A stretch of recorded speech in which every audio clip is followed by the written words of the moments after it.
Hello friends, welcome back to my channel. मैं हूं आपकी फ्रेंड वर्षा। आज की इस वीडियो में हम बात करेंगे बीएड एंट्रेंस एग्जाम के रीजनिंग के प्रैक्टिस सेट की।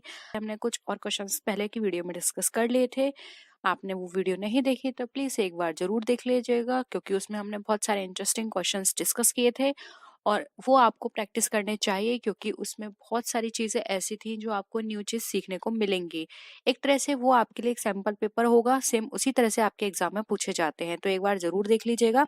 स्टार्ट करते हैं, और वीडियो पसंद आए तो वीडियो को लाइक कीजिए, फ्रेंड्स या शेयर कीजिए। किसी भी तरह की कोई भी क्वेरी हो तो बताइएगा।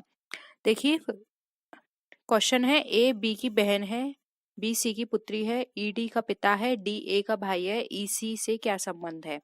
बताइए क्या होगा आंसर। देखते हैं किसका कमेंट सबसे पहले आता है।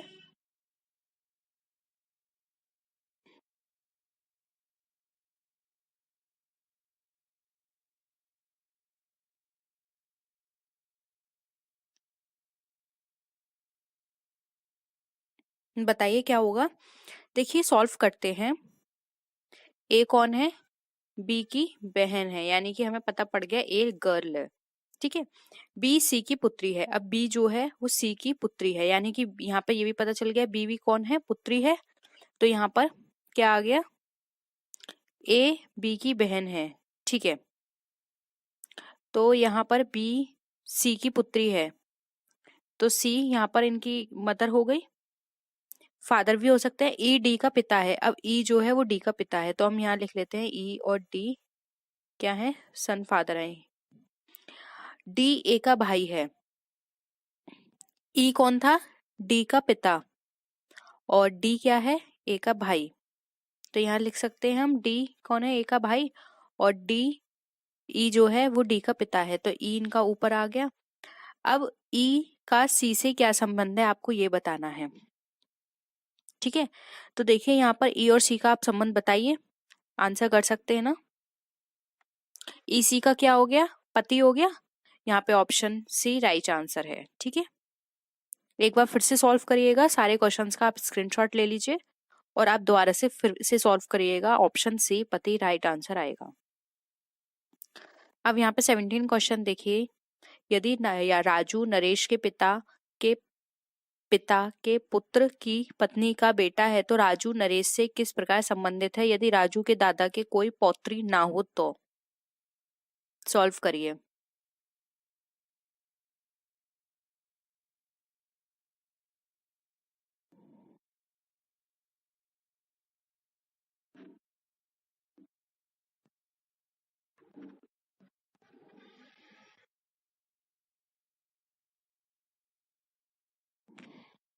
देखिए, करते हैं। यदि राजू नरेश के पिता के पुत्र, देखिए राजू हम यहाँ मान लेते हैं, ये राजू है। यदि राजू नरेश के पिता, नरेश हम ये मान लेते हैं, नरेश के पिता, ठीक है, नरेश के पिता के पुत्र की पत्नी का बेटा है, तो राजू नरेश से किस प्रकार संबंधित है? तो नरेश के पिता का पिता नरेश का क्या हुआ? नरेश का दादा कहलाया गया। अब यहाँ पर बोला नरेश के दादा का पुत्र। अब उसके दादा का पुत्र है, तो यानी कि पिता या चाचा हुआ। क्या हो गया? पिता या चाचा। ठीक है। अब उसके बाद है चाचा या पिता की पत्नी। अब पत्नी का बेटा हो सकता है, तो देखिए या तो वो चाचा की पत्नी होगी या पिता की पत्नी होगी। तो अब चाचा की पत्नी है तो चाची हुई, पिता की पत्नी है तो माँ हुई। तो यहाँ पर जो राजू है वो नरेश की या तो चाची का पुत्र है या फिर माँ का पुत्र है। तो यहाँ पर या तो हम ऐसे बोल सकते हैं कि वो या तो भाई होगा या चचेरा भाई होगा। तो ऑप्शन सी यहाँ पे राइट आंसर आ जाएगा। ठीक है। एक बार फिर से आप स्क्रीनशॉट इसका भी ले लीजिए, हो सकता है आपको कंफ्यूजन हो। फिर से सॉल्व करिएगा, तो आपका आंसर यहाँ पे ऑप्शन सी भाई या चचेरा भाई निकल कर आएगा, क्योंकि अभी हमें नहीं पता कि वो उसकी चाची का बेटा है या उसकी माँ का बेटा है। माँ का बेटा है तो वो सगा भाई हुआ, और अगर चाची का बेटा है तो चचेरा भाई हुआ। तो ऑप्शन सी यहाँ पे हमारा राइट है। अब नेक्स्ट देखिए। यदि एक व्यक्ति का परिचय देते हुए एक स्त्री ने कहा वह मेरी माँ का इकलौता पुत्र है, स्त्री का पुरुष से क्या संबंध है? वह मेरी माँ की माँ, यानी कि उसकी नानी हुई, उसका इकलौता पुत्र है, नानी का इकलौता पुत्र है। तो स्त्री उस पुरुष से क्या संबंधित है? अगर वो उसकी नानी का इकलौता पुत्र है तो उस लड़की का मामा हुआ, और वो लड़की का मामा है तो वो लड़की उसकी क्या हुई? भांजी। ऑप्शन सी राइट है। ये तो आप इजीली ऐसे ही सॉल्व कर सकते हैं, ठीक है। सही है ना सबका? एक बार आप फिर से देख लीजिए अगर मैंने जल्दी आपको ये सॉल्व करा दिया है तो।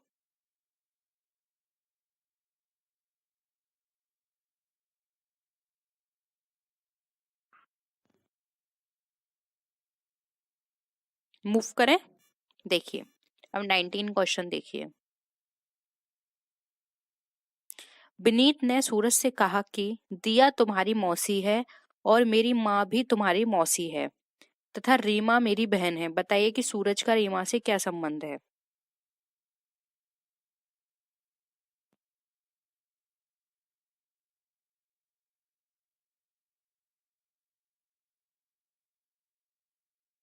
बताइए।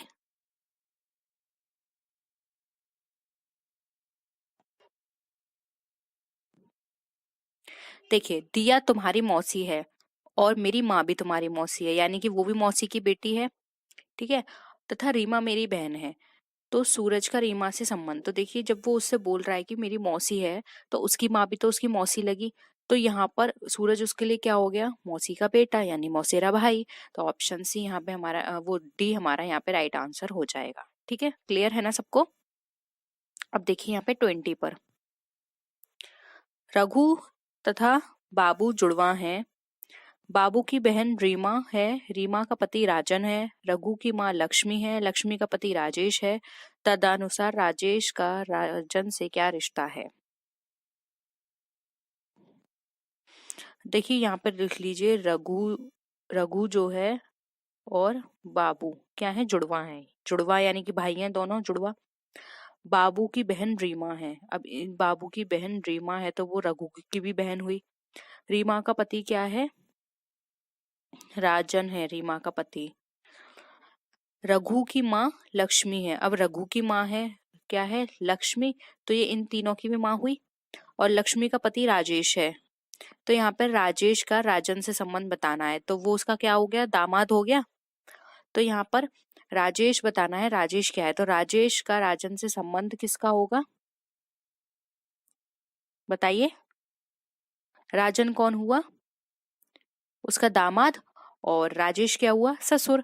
तो यहाँ पर राजेश राजन का ससुर कहलाएगा। तो ऑप्शन सी यहाँ पे राइट है। राजेश का पूछा है इसलिए ससुर है, और राजन से पूछा होता तो दामाद आता, ठीक है। तो ऑप्शन सी यहाँ पे हमारा राइट है। नेक्स्ट क्वेश्चन है, ए बी बहनें हैं, सी ए का भाई है, डी ई का भाई है। यदि ई बी की पुत्री है तो डी ई डी की मौसी कौन है? बताइए।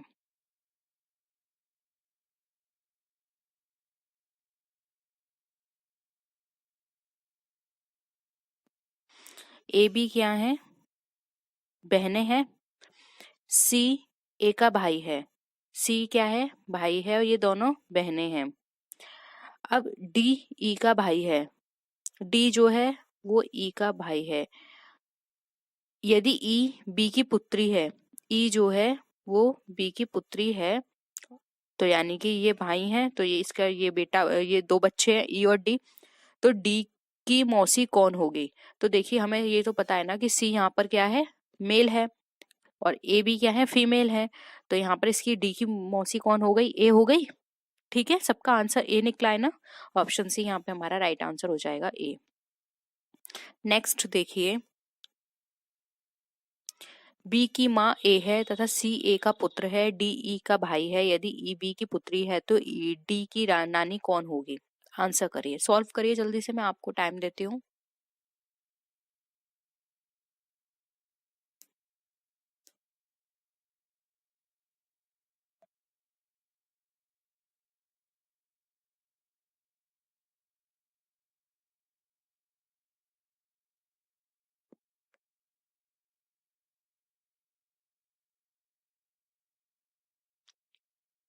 क्या आया आपके अकॉर्डिंग आंसर इसका?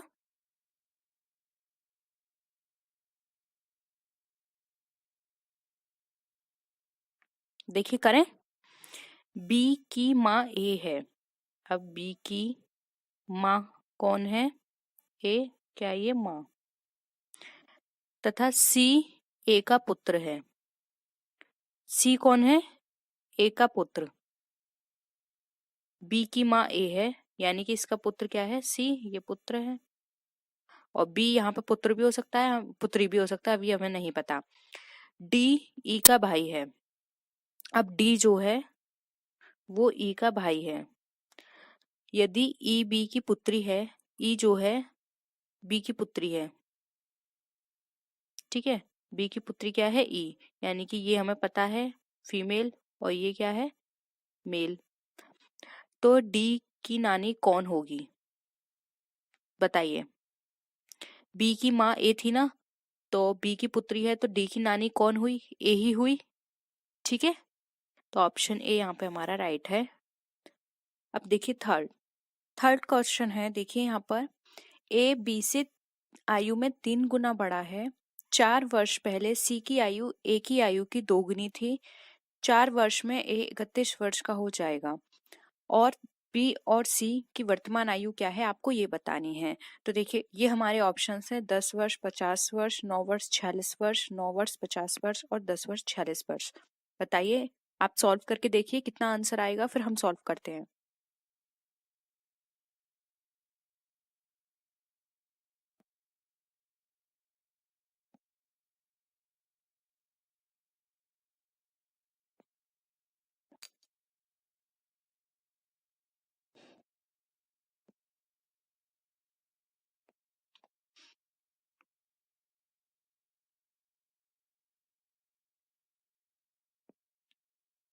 बताइए क्या होगा आंसर।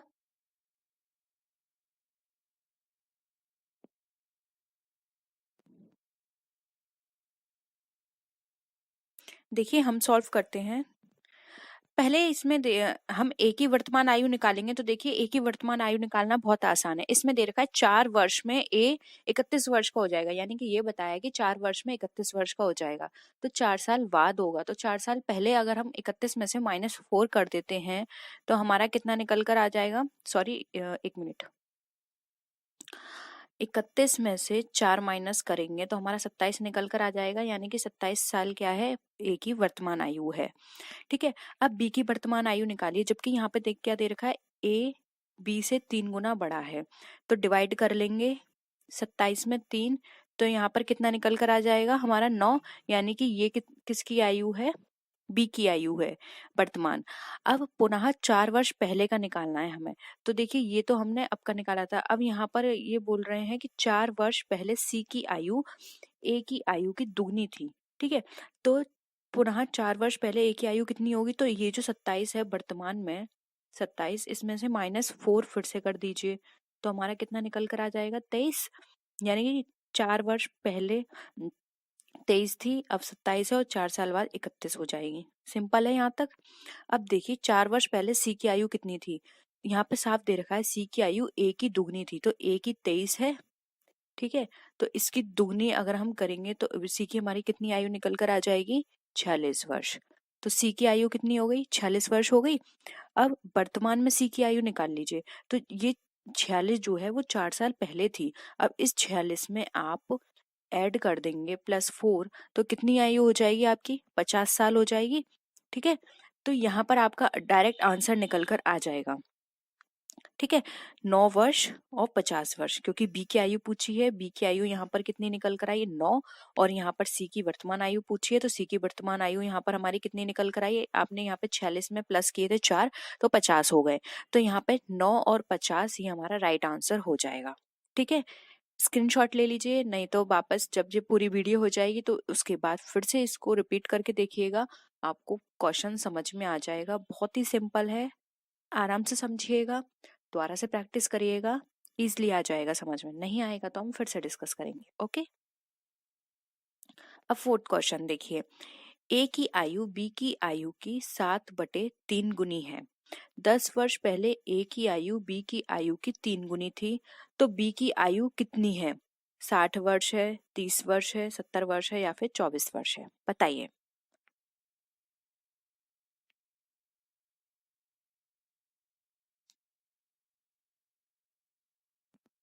बी की आपको इसमें वर्तमान आयु पूछी है, तो आपको नहीं पता तो x मान के चलिए बी की आयु।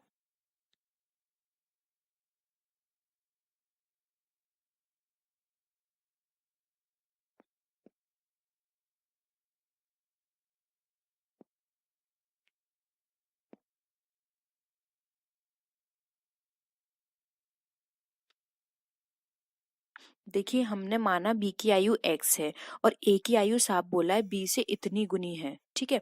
तो देखिए यहाँ पर आप ऐसे निकाल लीजिए, a की आयु 7x/3 वर्ष है, ठीक है। अब हम यहाँ पर देखिए 10 वर्ष बाद देखेंगे, तो 10 वर्ष बाद हमारी किस तरह से हमने इसको निकालेंगे। 10 वर्ष पहले a की आयु कितनी होगी, 7x/3 - 10, ये हो जाएगी a की।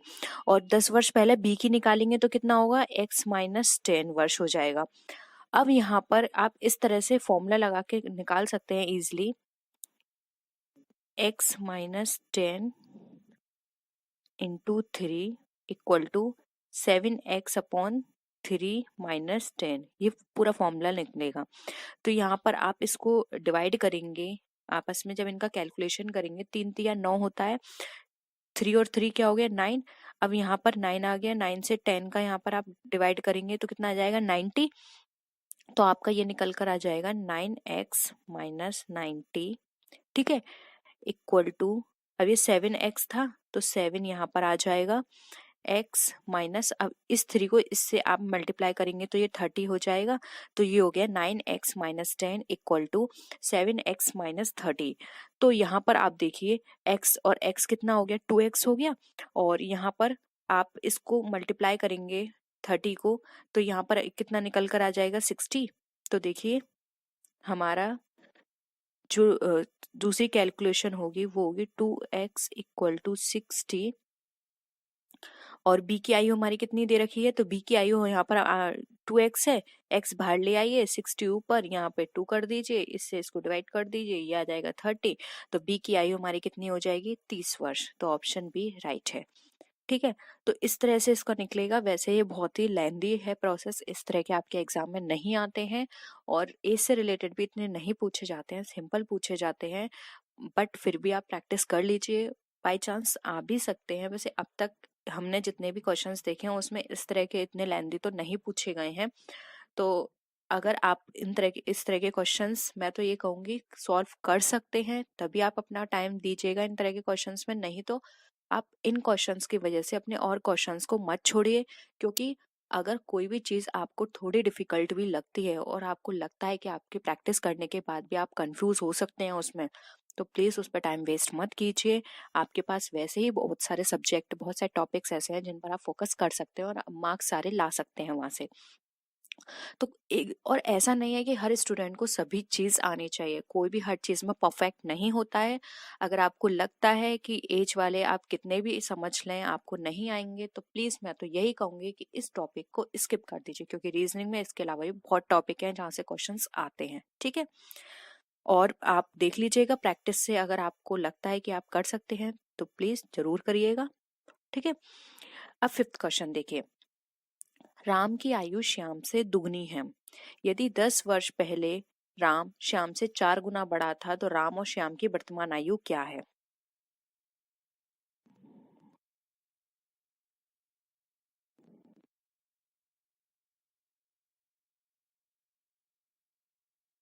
इसमें दे रखा है राम की आयु श्याम से दुगनी है, तो श्याम की आयु नहीं पता, तो माना श्याम की आयु x है, तो राम की कितनी हो जाएगी, 2x हो जाएगी।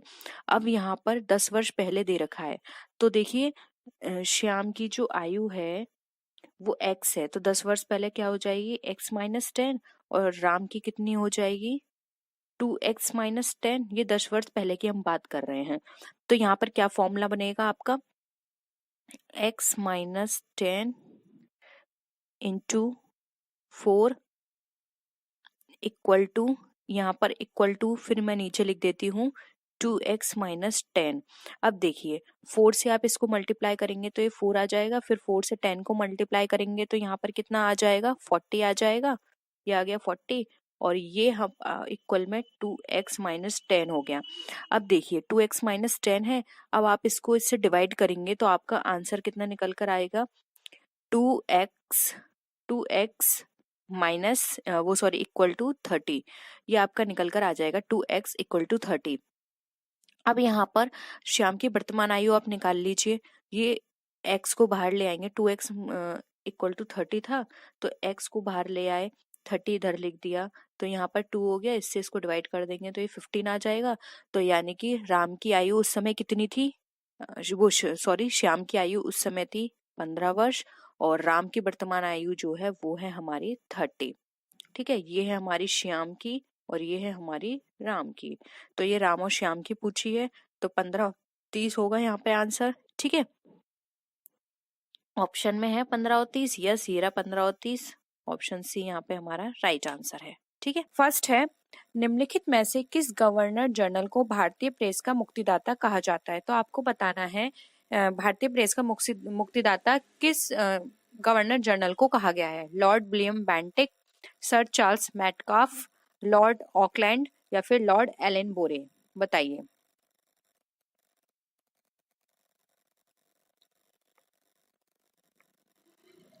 देखिए इसका जो राइट आंसर है वो है यहाँ पर option number B, sir Charles Metcalfe. Sir Charles Metcalfe को 20 मार्च 1835 से 4 मार्च 1936 के बीच भारत के गवर्नर जनरल ये रहे थे, यानी इनका ये टाइम पीरियड था।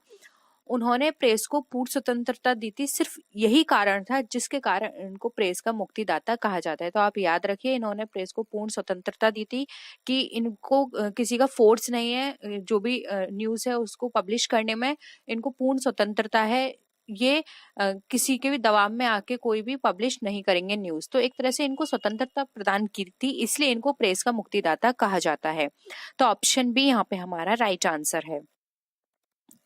नेक्स्ट क्वेश्चन है अंग्रेजी संसद में भारत सरकार अधिनियम कब पारित हुआ, 1852, 1856, 1858 या 1860, बताइए। अंग्रेजी संसद में पास करने की बात की जा रही है, यहाँ पर ध्यान रखिएगा। देखिए इसका जो राइट आंसर है वो है ऑप्शन सी, 1858 में अंग्रेजी संसद के अंदर भारत सरकार अधिनियम जो है वो पास किया गया था। तो ऑप्शन सी यहाँ पे हमारा राइट है। नेक्स्ट क्वेश्चन है भारतीय राष्ट्रीय कांग्रेस का 1896 का जो अधिवेशन था निम्नलिखित में से किसके लिए विख्यात है, यानी कि क्यों फेमस हुआ था, ये आपको बताना है। ऑप्शंस हैं यहाँ पर, पहली बार राष्ट्रगान गाया, यानी कि द नेशनल एंथम वाज संग फॉर द फर्स्ट टाइम, पहली बार राष्ट्रीय गीत गाया, पहली बार तिरंगा लहराया गया या फिर इनमें से कोई नहीं, बताइए।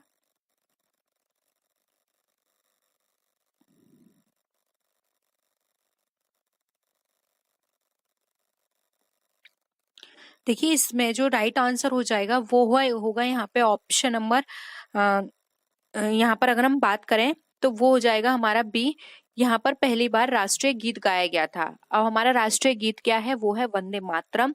और ये भी पूछा जा सकता है कि वंदे मातरम किसने लिखा है, तो ये लिखा है हमारा बंकिम चंद्र चटर्जी के उपन्यास आनंद मठ का ये एक अंश है और उनके द्वारा लिखा गया है। अब यहाँ पर ये भी क्वेश्चन पूछा जा सकता है कि जो हमारा राष्ट्रीय गान है वो हमारा राष्ट्रीय गान कब बना, 1937 में ये वंदे मातरम को राष्ट्रीय गान बनाया गया था। ठीक है, तो ये कुछ और अदर इन्फॉर्मेशन है, इनको भी आप याद रखिएगा। तो यहाँ पे ऑप्शन बी हमारा राइट आंसर हो जाएगा, पहली बार राष्ट्रीय गीत गाया गया था 1896 के अधिवेशन में, इसलिए ये फेमस है। ठीक है, नेक्स्ट क्वेश्चन देखिए, समुद्री व्यापार के संदर्भ में करताज व्यवस्था का उपयोग किसके द्वारा किया जाता था, डच के द्वारा, फ्रांसीसी, अंग्रेज या पुर्तगाली।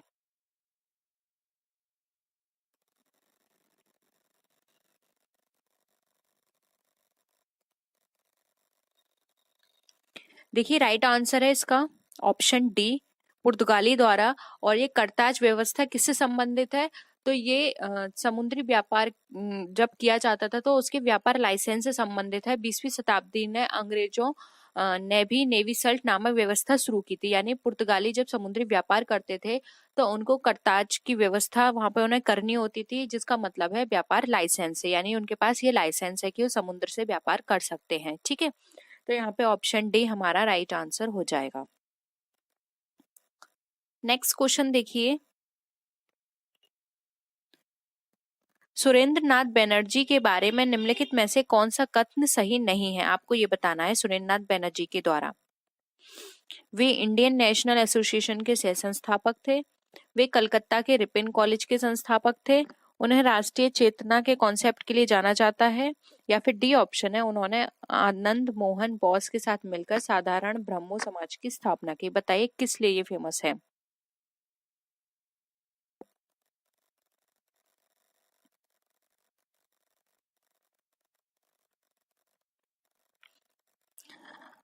इसमें सही नहीं बताना है, ये याद रखिएगा।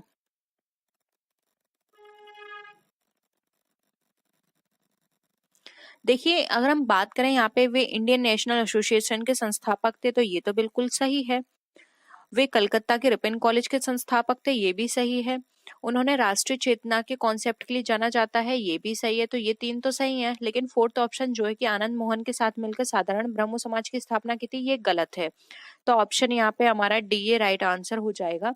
क्यों गलत है? क्योंकि देखिए, साधारण ब्रह्मो समाज की स्थापना जो थी वो आनंद मोहन बोस जो थे उन्होंने की थी। इनके साथ थे शिवनाथ शास्त्री, शिवचंद्र सेन, उमेश चंद्र दत्ता, ये लोग थे। इनके साथ सुनील नाथ बनर्जी नहीं थे। तो ऑप्शन यहाँ पे डी हमारा इस क्वेश्चन के अकॉर्डिंग राइट आंसर हो जाएगा, क्योंकि इसमें ये पूछा है कि क्या नहीं है। ठीक है, नेक्स्ट देखिए, मुस्लिमों के लिए अलग मतदाता दल के लिए किस कांग्रेस अधिवेशन को जाना जाता है? कराची अधिवेशन 1913, बॉम्बे अधिवेशन 1915, लखनऊ अधिवेशन 1916 या फिर कलकत्ता अधिवेशन 1917। बताइए मुस्लिमों के लिए अलग मतदाता दल किस अधिवेशन से जाना जाता है?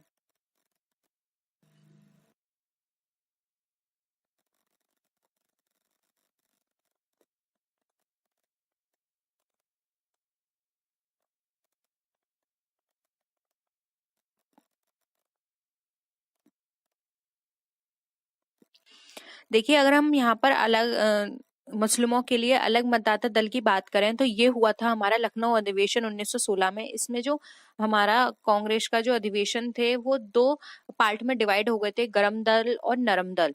ठीक है, तो यहाँ पर ये दो पार्ट में डिवाइड होने के कारण यहाँ पे अलग अलग मतदाता दल की व्यवस्था की गई थी। और अगर हम बात करें इस अधिवेशन के अध्यक्ष कौन थे, तो इनके अध्यक्ष थे अंबिका प्रसाद मजूमदार। ठीक है, ये भी आप याद रख लीजिए, हो सकता है पूछ लिया जाए कि लखनऊ अधिवेशन 1916 जो था उसके अध्यक्ष कौन थे, तो उसके अध्यक्ष थे अंबिका प्रसाद मजूमदार। और इस क्वेश्चन के अकॉर्डिंग राइट आंसर है सी, लखनऊ अधिवेशन 1916। भाषा का कौन सा रूप मानक हिंदी के रूप में स्वीकार किया गया है? ऑप्शन है यहाँ पे पूर्वी हिंदी, पहाड़ी हिंदी, खड़ी बोली या फिर पश्चिमी हिंदी। तो फ्रेंड्स, अगर हम बात करें हिंदी भाषा के रूप में जो मानक हिंदी के रूप में हमें स्वीकार किया गया है, तो वो है हमारा खड़ी बोली। तो ऑप्शन सी यहाँ पे हमारा राइट आंसर है। खड़ी बोली से ही हमारे हिंदी भाषा जो है मानक हिंदी के रूप में उसको स्वीकार किया गया है। नेक्स्ट क्वेश्चन पे आते हैं, हिंदी की कितनी उपभाषाएं हैं? 3, 4, 5 या 6? तो फ्रेंड्स, अगर हम बात करें हिंदी की उपभाषाओं की, तो हिंदी की उपभाषाएं 5 होती हैं। तो ऑप्शन सी यहाँ पे राइट आंसर है। अगर फ्रेंड्स आप नोट करना चाहते हैं तो आप नोट भी कर सकते हैं वो 5 उपभाषाएं कौन सी हैं। तो फ्रेंड्स, 5 उपभाषाओं में पहली है राजस्थानी हिंदी, दूसरी है पश्चिमी हिंदी, तीसरी है पूर्वी हिंदी, चौथी है बिहारी हिंदी और पांचवी है पहाड़ी हिंदी। तो ये ये हिंदी की 5 उपभाषाएं हैं। मैं अगेन रिपीट कर रही हूँ। फर्स्ट है राजस्थानी हिंदी, सेकंड है पश्चिमी हिंदी, थर्ड है पूर्वी हिंदी, फोर्थ है बिहारी हिंदी और फिफ्थ है पहाड़ी हिंदी। तो ये 5 उपभाषाएं हैं हिंदी की। तो आई होप ये क्वेश्चन क्लियर होगा। ऑप्शन सी यहाँ पे राइट आंसर है। नेक्स्ट क्वेश्चन पे आते हैं, संविधान के अनुच्छेद 344 ए के अनुपालन में भारत के राष्ट्रपति ने राजभाषा आयोग का गठन कब किया था? तो फ्रेंड्स, यहाँ पे आपको बताना है राजभाषा आयोग का गठन किया गया था, तो वो आपको यहाँ पे सन बताना है। 1960 में, 1955 में, 1965 में या फिर 1970 में। तो फ्रेंड्स अगर हम बात करें राजभाषा आयोग की कि वो कब गठन किया गया था, तो इसका जो राइट आंसर है वो है ऑप्शन नंबर बी, 1955 में भारत के राष्ट्रपति ने राजभाषा आयोग का गठन किया था और इसका जो अनुच्छेद है वो है 344 ए। तो फ्रेंड्स आप अनुच्छेद भी याद रखिए क्योंकि एग्जाम में अनुच्छेद भी बहुत पूछा जाता है। हो सकता है कि आपको ऐसा पूछ लिया जाए क्वेश्चन कि भारत के राष्ट्रपति ने राजभाषा आयोग का गठन किया था तो वो किस अनुच्छेद के अंदर किया था, तो वहां पे आपसे अनुच्छेद भी पूछा जा सकता है, तो आपको ये भी याद रखना है। नेक्स्ट क्वेश्चन में आते हैं, हिंदी शब्द किसका दिया हुआ है? आर्यों का, ईरानियों का, यूनानियों का या फिर तुर्कों का? तो फ्रेंड्स यहाँ पे बात की गई है कि जो हिंदी शब्द है वो कहाँ से आया है, किसने दिया है? तो यहाँ पे जो राइट आंसर है वो है ऑप्शन नंबर बी, ईरानियों का। हिंदी शब्द ईरानियों ने दिया है। नेक्स्ट क्वेश्चन पे आते हैं, पंजाबी भाषा की लिपि क्या है? देवनागरी, गुरुमुखी, अपभ्रंश या फिर संस्कृत? तो फ्रेंड्स बात करें पंजाबी भाषा की लिपि की तो वो है गुरुमुखी। गुरुमुखी लिपि से पंजाबी भाषा आई है। और वहीं अगर हम देवनागरी की बात करें तो देवनागरी हमारी आई है, देवनागरी से हमारी हिंदी भाषा निकल कर आई है। तो यहाँ पे पंजाबी भाषा पूछा है तो इसका राइट आंसर होगा बी, गुरुमुखी। फ्रेंड्स इस तरह के क्वेश्चंस आपसे बहुत पूछे जाते हैं। देखिए फ्रेंड्स अब ये 6 नंबर का क्वेश्चन आ गया, यहाँ पे आपसे अनुच्छेद पूछा गया है तो आपको अनुच्छेद, फ्रेंड्स ये वाला जो क्वेश्चन है ना ये 100% आता है, हर बार रिपीट होता है ये वाला क्वेश्चन, तो आपको ये क्वेश्चन अच्छे से रट लेना है क्योंकि ये एज इट इज क्वेश्चन हर बार उठा के दे दिया जाता है। हिंदी किस अनुच्छेद के तहत राष्ट्रभाषा कहलाई? हमें बताना है कि हिंदी किसके अंतर्गत राष्ट्रभाषा कहलाई है। तो फ्रेंड्स यहाँ पे अगर मैं करेक्शन करूँ थोड़ा, तो फ्रेंड्स हिंदी हमारी राष्ट्रभाषा नहीं है, राजभाषा है। लेकिन यहाँ पे राष्ट्रभाषा गिवन है, लेकिन फिर भी आप वहाँ पे यही ऑप्शन नंबर ए को टिक कीजिएगा, 343। तो यहाँ पे जो राइट आंसर है वो है 343 के अंदर हिंदी को राजभाषा माना गया है। लेकिन यहाँ पे गलती से राष्ट्रभाषा दे दिया गया है तो आप बिल्कुल भी कंफ्यूज मत होइएगा, आप 343 पर ही टिक कीजिएगा। तो राइट आंसर है 343। नेक्स्ट क्वेश्चन पे आते हैं, हिंदी भाषा को राजभाषा कब घोषित किया गया? अब यहाँ पे बताना है कि आपने पहले ऊपर अनुच्छेद की बात की, अब यहाँ पे पूछा गया है वो डेट एंड सन कौन सा था। तो फ्रेंड्स डेट है 14 सितंबर 1949, 26 जनवरी 1950, 15 अगस्त 1947 या फिर 11 सितंबर 1955। तो फ्रेंड्स यहाँ पे हमें बताना है कि राजभाषा कब घोषित की गई थी। तो फ्रेंड्स वो जो टाइम पीरियड था वो था 14 सितंबर 1949। तो ऑप्शन ए यहाँ पे आपका राइट आंसर है। आई होप आपको सारे क्वेश्चंस फ्रेंड्स क्लियर हो रहे होंगे। आपके ये क्वेश्चंस जो मैं अभी करा रही हूँ ये बहुत ही इंपॉर्टेंट है, आप प्लीज इस वीडियो को लास्ट तक देखिएगा और ये सारे क्वेश्चंस जो भी मैं यहाँ पे डिस्कस कर रही हूँ आपको वो अच्छे से याद करने हैं क्योंकि ये क्वेश्चंस आपके डेफिनेटली आपके एग्जाम में जरूर फंसेंगे। नेक्स्ट है, संस्कृत भाषा के पहले कौन सी भाषा थी? पाली, मगधी, प्राकृत या फिर हिंदी? तो फ्रेंड्स अगर हम बात करें संस्कृत भाषा के पहले कौन सी भाषा थी, तो फ्रेंड्स वो थी यहाँ पर हमारी प्राकृत भाषा। तो ऑप्शन सी यहाँ पे हमारा राइट आंसर है। नेक्स्ट क्वेश्चन पे आते हैं, हिंदी की उत्पत्ति किस भाषा से हुई है? लौकिक संस्कृत से, वैदिक संस्कृत से, शॉर्टसेनी अपभ्रंश है या फिर ये मगधी? तो फ्रेंड्स अगर हम बात करें हिंदी की उत्पत्ति की तो हिंदी की उत्पत्ति हुई थी शॉर्टसेनी अपभ्रंश भाषा से। तो यहाँ पे ऑप्शन सी यहाँ पे राइट आंसर है। नेक्स्ट क्वेश्चन पे आते हैं, अरबी भाषा का कौन सा शब्द है? यानी कि आपको यहाँ 4 ऑप्शंस दिए हैं, इसमें से बताना है अरबी भाषा का कौन सा है। नमाज, दीदार, गुनाह या फिर गवाह? तो फ्रेंड्स बात करें अरबी भाषा की तो गुनाह अरबी भाषा का शब्द है। तो ऑप्शन सी यहाँ पे राइट आंसर है। फ्रेंड्स यहाँ पे अब आपको बताना है 11 क्वेश्चन में सरस्वती पत्रिका के संपादक कौन है? फ्रेंड्स ये पत्रिका भी बहुत इंपॉर्टेंट है, ये क्वेश्चन बहुत पूछा जाता है, सरस्वती पत्रिका के संपादक कौन है? तो ये भी आपको अच्छे से याद करना है। ऑप्शंस है श्याम सुंदर दास, महावीर प्रसाद द्विवेदी, रामचंद्र शुक्ल या फिर प्रताप नारायण मिश्र? तो फ्रेंड्स यहाँ पर जो इसका राइट आंसर है वो है option number B, Mahavir Prasad Dwivedi. तो ऑप्शन बी राइट आंसर है। नेक्स्ट क्वेश्चन पे आते हैं, रिक्शा किस शब्द भाषा का शब्द है? चीनी, रूसी, जापानी या फिर जर्मनी। तो फ्रेंड्स अगर हम बात करें रिक्शा शब्द की किस भाषा से लिया गया है, तो ये लिया गया है जापानी से। तो ऑप्शन सी यहाँ पे राइट आंसर है। नेक्स्ट क्वेश्चन है, अंग्रेजी शब्द ड्राफ्टिंग का भारत सरकार द्वारा स्वीकृत हिंदी अनुवाद होगा? टिप्पण, आरोपण, प्रस्ताव या फिर प्रारूपण। तो फ्रेंड्स अगर हम अंग्रेजी शब्द जो ड्राफ्टिंग होता है भारत सरकार द्वारा स्वीकृत हिंदी अनुवाद करें इसका, तो भारत सरकार में इसको ज्यादा जो हम अगर भारत सरकार के किसी भी डॉक्यूमेंट को देखें तो वहां पर जो वर्ड यूज किया जाता है, अनुवाद यूज किया जाता है, वो होता है प्रारूपण। तो ऑप्शन डी यहाँ पे राइट आंसर है। फ्रेंड्स हम आपके एग्जाम से पहले पहले आपको वो सभी क्वेश्चंस करवा देंगे, उन सभी वीडियो को अपनी क्लास में लेकर आएंगे जो कि सबसे ज़्यादा एक्सपेक्टेड है और जो बहुत ही इम्पोर्टेंट है और जो हर बार पूछी जाती हैं। तो आप हर वीडियो को जरूर देखिएगा, क्योंकि अगर आपने एक भी वीडियो मिस कर दी तो हो सकता है कि वहां पर हम वो वाला क्वेश्चंस करा दें जो आपके एग्जाम में आए। तो आपको सभी वीडियोस को देखना है और अपने फ्रेंड्स के साथ भी शेयर करना है। नेक्स्ट क्वेश्चन पे आते हैं, शब्द किसे कहते हैं?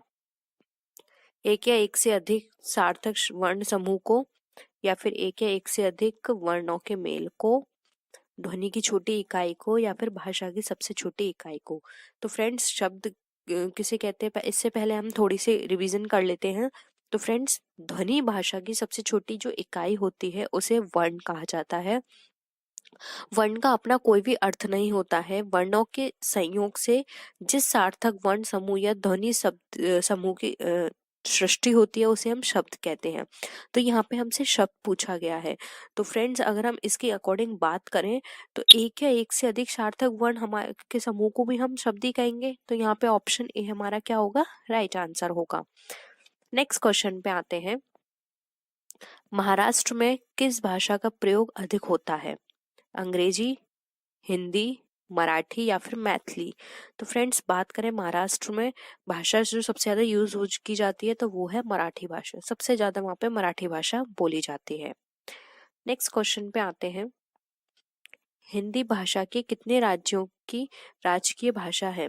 यानी हिंदी भारत के हमें बताने हैं कितने राज्यों की भाषा राजकीय भाषा है। तो यहाँ पर अगर हम बात करें ऑप्शंस की, तो ऑप्शंस है 9, 10, 13 या फिर 15। तो फ्रेंड्स यहाँ पे 10 राज्यों की भाषा राजकीय भाषा हिंदी है। तो ऑप्शन बी राइट आंसर है। देखिए फ्रेंड 17 नंबर का क्वेश्चन अगेन हमारा रिपीट हुआ है, लेकिन यहाँ पे क्वेश्चन सही दिया है। संविधान के किस अनुच्छेद में हिंदी को राजभाषा माना गया है? ऑप्शन है अनुच्छेद 343, अनुच्छेद 352, अनुच्छेद 356 या फिर अनुच्छेद 370। तो फ्रेंड्स अगर हम बात करें यहाँ पे, अभी हमने ये क्वेश्चंस डिस्कस किया था, तो आपको आंख बंद करके बस यहाँ पे टिक लगा देना है 343। तो ऑप्शन ए यहाँ पे आपका राइट आंसर है। ये क्वेश्चंस हर बार पूछा जाता है फ्रेंड्स, बहुत ही इंपॉर्टेंट क्वेश्चन है। मैं आपसे बार बार बोल रही हूँ, आप इस क्वेश्चन को लेके बिल्कुल कंफ्यूज मत होइएगा। नेक्स्ट क्वेश्चन पे आते हैं, किसने कहा था कि शब्द की ज्योति ना जली होगी तो विश्व अंधकार में होता? तो फ्रेंड्स अगर हम ऑप्शंस की बात करें तो ऑप्शंस है महर्षि दंडी, आचार्य शुक्ल, भरत मुनि या फिर आचार्य द्विवेदी। तो फ्रेंड शब्द की ज्योति ना जली होती तो विश्व अंधकार में होता, अगर हम इस स्टेटमेंट की बात करें तो फ्रेंड्स ये स्टेटमेंट दिया था महर्षि दंडी ने। तो ऑप्शन ए यहाँ पे राइट आंसर है। नेक्स्ट है, पाणिनि की रचना का नाम क्या है? वेदांग ज्योतिष, अष्टाध्यायी, अर्थशास्त्र या फिर नाट्यशास्त्र। तो फ्रेंड्स अगर हम बात करें पाणिनि की, तो पाणिनि की जो रचना है वो थी अष्टाध्यायी। और फ्रेंड्स अर्थशास्त्र में पता ही है कि अर्थशास्त्र किसने लिखी थी, वो लिखी थी कौटिल्य ने। तो ये कुछ फेमस है जो हर बार पूछी जाती हैं। तो अगर आप इन ऑप्शंस के अकॉर्डिंग भी इनके नाम याद कर लेंगे, जैसे कि वेदांग ज्योतिष आप देख सकते हैं किसकी है, नाट्यशास्त्र देख सकते हैं किसकी है, तो ये कुछ ऐसी हैं जो कि हर बार पूछी जाती हैं। अष्टाध्यायी, अर्थशास्त्र, नाट्यशास्त्र ये हर बार पूछी जाती हैं क्योंकि ये बहुत ही इंपॉर्टेंट होती हैं और हर बार क्वेश्चंस घुमा फिरा के इन्हीं से ही होता है। तो आपको ये अच्छे से याद करनी है। तो ऑप्शन यहाँ पे बी यहाँ पे इसका राइट आंसर है। नेक्स्ट क्वेश्चन पे आते हैं, व्याकरण में किसके अस्तित्व की जानकारी नहीं मिलती है? तो फ्रेंड्स अगर हम बात करें अस्तित्व की कि किसकी नहीं मिलती है तो वो है ऑप्शंस में ध्वनि, शब्द, वाक्य या फिर लिपि। तो फ्रेंड्स अगर हम बात करें कि यहाँ पे व्याकरण में हमें किसके अस्तित्व की जानकारी नहीं मिलती है, तो वो है यहाँ पर हमारी लिपि की। लिपि की किसी भी तरह के अस्तित्व की कोई भी जानकारी हमें व्याकरण में नहीं मिलती है। तो ऑप्शन डी यहाँ पे हमारा राइट आंसर है। जबकि हमें ध्वनि का पता है, शब्द का पता है, वाक्य का पता है, ठीक है, जबकि लिपि के बारे में किसी भी तरह की कोई भी जानकारी हमारे व्याकरण में नहीं है। नेक्स्ट क्वेश्चन है हिंदी भाषा की लिपि है। देखिए फ्रेंड्स, ये वाली क्वेश्चन में मैंने आपको जो हमारा फर्स्ट नंबर का क्वेश्चन था उसमें, सॉरी 5th नंबर का जो क्वेश्चन था उसमें मैंने आपको डिस्कस किया था, जहाँ पे मैंने आपसे पूछा था कि पंजाबी भाषा की लिपि क्या है, और वहां पे ऑप्शन में देवनागरी था, तो मैंने आपको बताया था। अगेन देखिए, ये इसी तरह से घुमा फिरा के क्वेश्चंस रिपीट करके पूछ लिए जाते हैं। तो हिंदी भाषा की लिपि ऑप्शन है ब्राह्मी, देवनागरी, जननागरी या फिर अरामाइक। तो फ्रेंड्स यहाँ पर इसका जो राइट आंसर है वो है ऑप्शन नंबर बी, देवनागरी।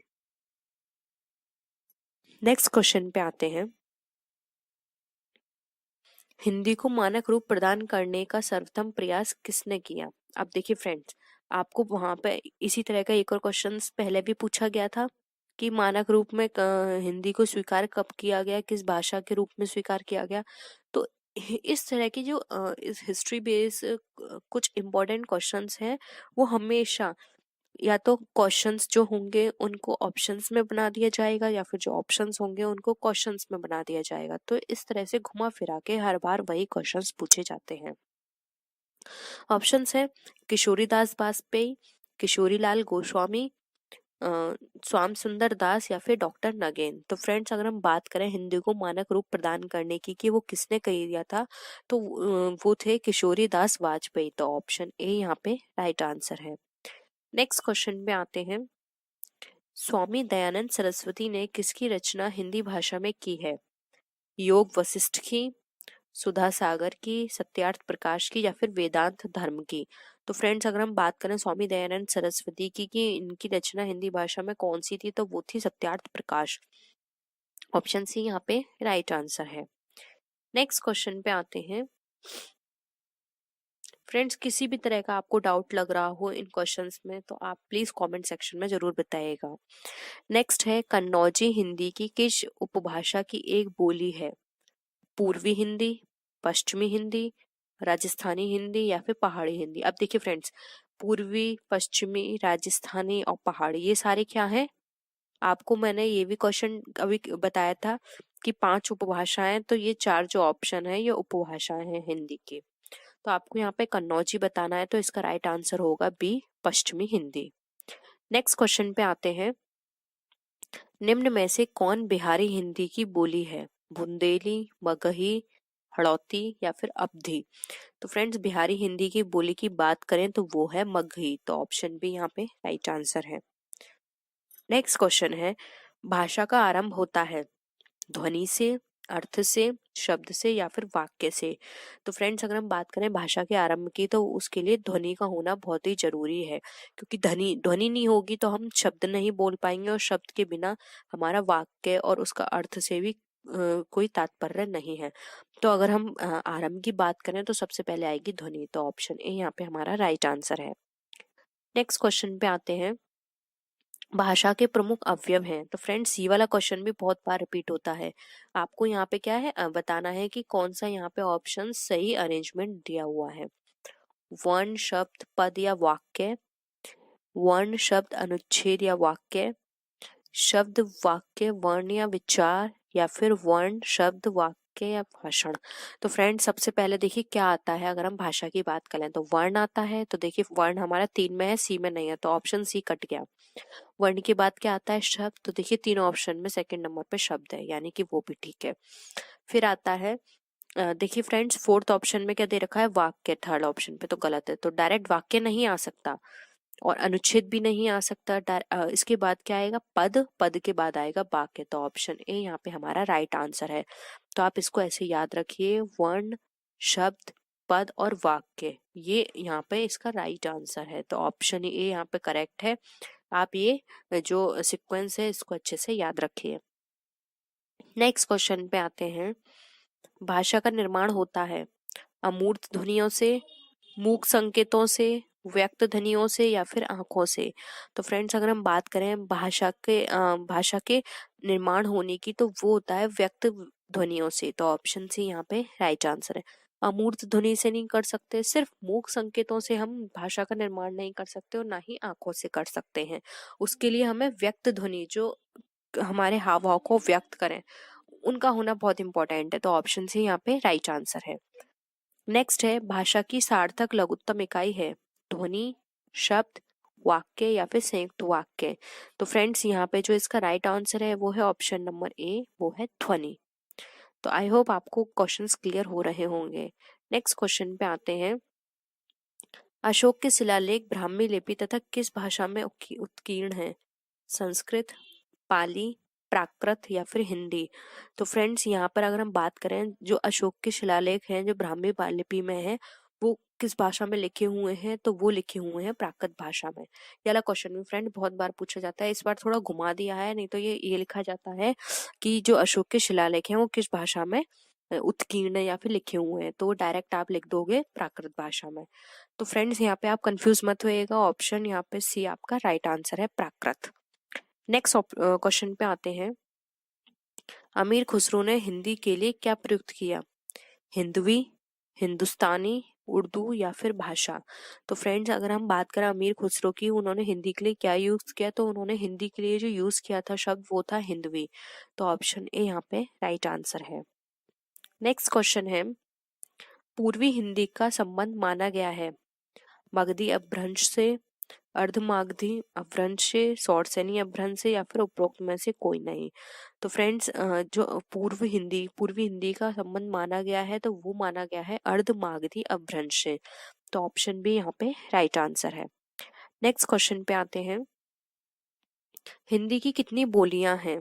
20, 18, 15 या फिर 17? तो फ्रेंड्स अगर हम बात करें हिंदी की बोलियों की, तो फ्रेंड्स हिंदी की जो बोलियां हैं वो हैं 18, जिसमें से मैं आपको कुछ एग्जांपल्स बता देती हूँ, जैसे कि राजस्थानी, मारवाड़ी, सिंधी, ब्रजभाषा, खड़ी बोली, हरियाणवी, कौरबी, बुंदेली, कन्नौजी, छत्तीसगढ़ी, भोजपुरी, मगही, मैथिली, गढ़वाली, कुमाऊनी, अवधी। मोस्टली मैंने आपको यहाँ पे बता दी हैं, तो ये टोटल 18 हैं। तो आपको इस तरह से भी पूछा जा सकता है, तो आप कुछ मेन याद कर लीजिएगा, या फिर मैंने जो अभी आपको बोला है तो आप दोबारा से वीडियो को रिवर्स करके उन सारी बोलियों को लिख लीजिए, क्योंकि हो सकता है ऑप्शंस में कभी ये भी बोल दिया जाए, 4 आपको ऑप्शंस दे दिए जाए, उसमें से 3 बोली हो और जो नेक्स्ट है ऑप्शन है वो बोली ना हो, और ये बोल दिया जाए कि इसमें से कौन सी बोली नहीं है। तो इस तरह से भी बोला जा सकता है। मैं अगेन आपको रिपीट कर देती हूँ। 18 राजस्थानी, मारवाड़ी, सिंधी, ब्रजभाषा, खड़ी बोली, हरियाणवी, कौरबी, बुंदेली, कन्नौजी, अवधी, बघेली, छत्तीसगढ़ी, भोजपुरी, मगही, मैथिली, गढ़वाली और कुमाऊनी। तो आई होप अब आपको सारी चीजें क्लियर होंगी। नेक्स्ट क्वेश्चन पे आते हैं। राजकीय कार्यों में प्रयुक्त होने वाली भाषा कहलाती है राजभाषा, राष्ट्रभाषा, मानक भाषा या फिर लोक भाषा? तो फ्रेंड्स अगर राजकीय कार्यों में कोई भी भाषा हम प्रयुक्त करते हैं तो वो हमारी राजभाषा कहलाती है। तो ऑप्शन ए राइट आंसर है। भारत में भाषाओं का साहित्यिक विकास क्रम माना जाता है संस्कृत, पाली, प्राकृत, अपभ्रंश या फिर संस्कृत, प्राकृत, पाली, अपभ्रंश या फिर संस्कृत, अपभ्रंश, पाली, प्राकृत या फिर पाली, संस्कृत, प्राकृत और अपभ्रंश? तो फ्रेंड्स अगर हम बात करें साहित्य विकास क्रम की, तो सबसे पहले संस्कृत आई, उससे पाली, पाली से फिर प्राकृत और प्राकृत से अपभ्रंश। तो ऑप्शन ए यहाँ पे हमारा राइट आंसर है। Information that is used by investors for forecasting future earnings is documented है, यानी कि भविष्य की कमाई का पूर्वानुमान लगाने के लिए निवेशकों द्वारा उपयोग की जाने वाली जानकारी के दस्तावेजीकरण को क्या कहते हैं? Annual report, 5 years report, exchange report या फिर स्टॉक रिपोर्ट? तो फ्रेंड जब इन्वेस्टर्स एनालाइज करते हैं या फिर हम कहें तो फोरकास्टिंग करते हैं फ्यूचर अर्निंग्स की कि उन्हें फ्यूचर में कितना मिलेगा, तो उसको हम क्या बोलते हैं? तो फ्रेंड्स राइट आंसर हो जाएगा ऑप्शन ए एनुअल रिपोर्ट, क्योंकि फ्रेंड्स इन्वेस्टर्स एनुअल रिपोर्ट के बेसिस पर ही ये डिसीजन लेते हैं कि हमें इस कंपनी में कितना प्रॉफिट होगा, हमें इसमें इन्वेस्ट करना चाहिए या नहीं, क्योंकि उनकी पूरी फोरकास्टिंग एनुअल रिपोर्ट पे बेसिस होती है। इसलिए ये कहा जाता है कि एनुअल रिपोर्ट में कंपनी को अपनी ट्रू पिक्चर शो करनी चाहिए, क्योंकि इन्वेस्टर का पूरा डिसीजन सिर्फ एनुअल रिपोर्ट पे ही डिपेंड होता है।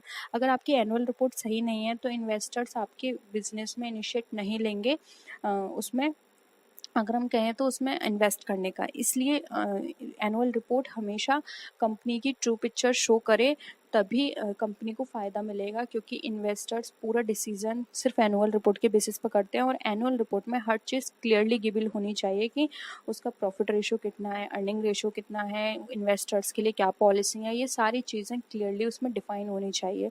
ये सारी चीज़ें मैटर करती हैं एक इन्वेस्टर के लिए, क्योंकि उसका पूरी फोरकास्टिंग इसी पे डिपेंड करती है। इसलिए ऑप्शन ए राइट आंसर है। Government introduce the concept of rolling plan, यानी रोलिंग प्लान जो है उसका कॉन्सेप्ट किस गवर्नमेंट के टाइम पीरियड में आया था, आपको ये बताना है, या किसने दिया था ये कॉन्सेप्ट।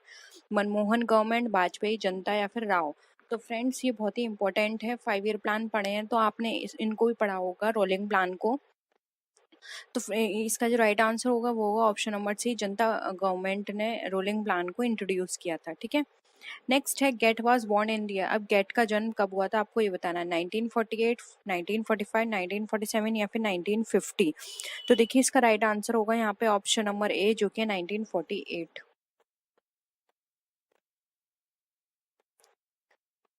नेक्स्ट है what was the predecessor of WTO, यानी कि वर्ल्ड ट्रेड ऑर्गेनाइजेशन जो उसका प्रेडिसेसर या फिर ये कहें उससे पहले जो ऑर्गेनाइजेशन थी उसका नाम क्या था। गेट, आईएमएफ, एडीबी या फिर नन ऑफ द अबव। तो फ्रेंड्स राइट आंसर है ए, गेट था उसका नाम, जिसको बोलते हैं general agreement on trade and tariffs. इसमें कुछ प्रॉब्लम्स थी, मतलब जो भी यहाँ पे ट्रेडिंग की जाती थी, जो आपस में कंट्रीज थी वो आपस में ट्रेड करती थी, तो किसी कंट्री के लिए कोई पॉलिसी लगाई जाती थी और कुछ कंट्रीज के लिए कोई और, यानी कि हर सबके लिए, सब कंट्रीज के लिए अलग अलग नॉर्म्स थी, अलग अलग कंडीशंस थी। तो इससे ना जो वीक कंट्रीज होती थी उनको प्रॉब्लम होती थी। तो इन सब चीज़ों को रिमूव करने के लिए डब्ल्यूटीओ आया, डब्ल्यूटीओ में चीज़ को लिबरल किया गया और हेल्दी एनवायरनमेंट क्रिएट किया गया, सारी चीज़ों में ट्रांसपेरेंसी रखी गई और एक वहाँ पे प्रोसीजर कहें या फिर हम ये कह सकते हैं नॉर्म्स बनाए गए, जिसके बेस पर कंट्रीज को ट्रेड करने में आसानी हुई। ठीक है, तो यहाँ पे जो गेट जो है वो प्रीडिसेसर है डब्ल्यूटीओ का। नेक्स्ट है in which year WTO was formulated. अब डब्ल्यूटीओ कब इस्टेब्लिश किया गया था, 1995, 1948, 1991 या 1998। Right answer option number A, 1995 में डब्ल्यूटीओ को फॉर्मुलेट किया गया था। नेक्स्ट आते हैं FEMA was passed in the year. अब फेमा जो है फॉरेन एक्सचेंज मैनेजमेंट एक्ट, ये कब पास हुआ था, 1999, 1989, 2000 या फिर 1997। तो फ्रेंड्स का राइट आंसर है यहाँ पे ऑप्शन नंबर ए, 1999। एक और चीज़ याद रख लीजिए, फेमा को रिप्लेस कर दिया गया किससे, इसको रिप्लेस किया गया फेरा से।